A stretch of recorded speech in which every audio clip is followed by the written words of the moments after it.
जुड़वा ड्रामे की आज की किस्त में आपने देखा किस तरह सारा ने ज़ारा से और अपनी माँ से बदतमीज़ी की आदिल के लिए। अब ज़ारा जो इसे समझाने की कोशिश कर रही है, लेकिन सारा जब कुछ नहीं सुनती तो ज़ारा इसके मुंह पर थप्पड़ मार देती है कि शायद इसे मेरी बात समझ आ जाए कि फुप्पो के पीछे लगकर तुम हमसे बिगाड़ रही हो। मत भूलो कि इस फुप्पो ने तुम्हें मारने की कोशिश की थी। और यहाँ पर सारा को अकल आती है कि मैं कितनी बड़ी बेवकूफ़ हूँ। फुप्पो की वजह से मैं ज़ारा से लड़ रही हूँ, इसी की वजह से तो मुझे आदिल मिले हैं, इसी की वजह से मुझे बाप का प्यार मिला, ये मैंने क्या कर दिया। और अब वो सब सही करना चाहती है, फुप्पो की बातों में दोबारा नहीं आना चाहती। वहीं फरहत, जिसे लगा था कि वो सारा का ब्रेन वॉश करके इसे इसकी फैमिली के ख़िलाफ़ भड़का कर जीत सकती है फिर से, इसलिए तो दोबारा से सारा के पास आती है इसे समझाने कि जब तुम्हारे बाप को और आदिल को विक्की के बारे में पता चलेगा ना, तो तुम्हारी बहन तुम्हारे काम आएगी, ना ही तुम्हारी माँ।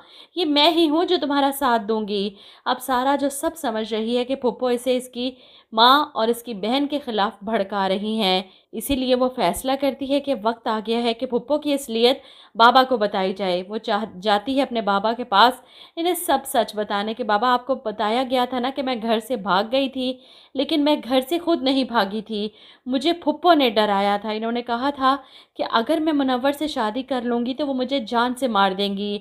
ये सुनकर तो मज़हर साहब को यकीन नहीं आता। सारा, ये तुम क्या कह रही हो? जिस पर सारा कहती है, मैं सच कह रही हूँ बाबा, इन्हीं की वजह से मैं घर छोड़कर गई थी, मैं डर गई थी और फुप्पो सारी ज़िंदगी मुझे डराती ही तो आई हैं।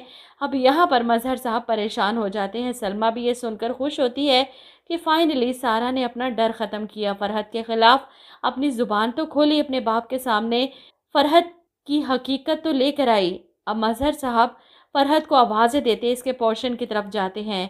कहाँ है फ़रहत? जिस पर इनकी छोटी बेटी सामने आती है कि मामू, मामा तो घर पर नहीं है।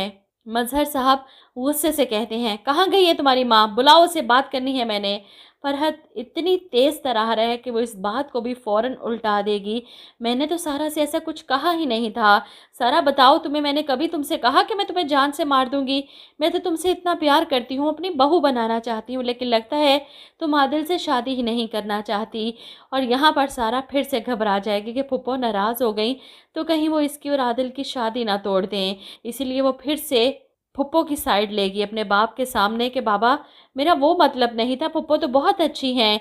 क्योंकि सारा खुद कंफ्यूज सी लड़की है, इसलिए वो आदिल के लिए फरहत को डिफेंड कर सकती है। वहीं ज़ारा ने जिस तरह आदिल की मोहब्बत को ठुकराया अपनी बहन के लिए, अब ज़ारा से हमदर्दी हो रही है मुझे। और वहीं आदिल भी पीछे हट गया ज़ारा की बातें सुनकर, लेकिन सरमद को अंदाज़ा हो चुका है कि ज़ारा दिल में इसके लिए मोहब्बत नहीं है, इसलिए तो वो ज़ारा को इग्नोर करने लगा है। जो वो इसकी एक आवाज़ पर दिलो जान से भागा आता था, अब नहीं आएगा।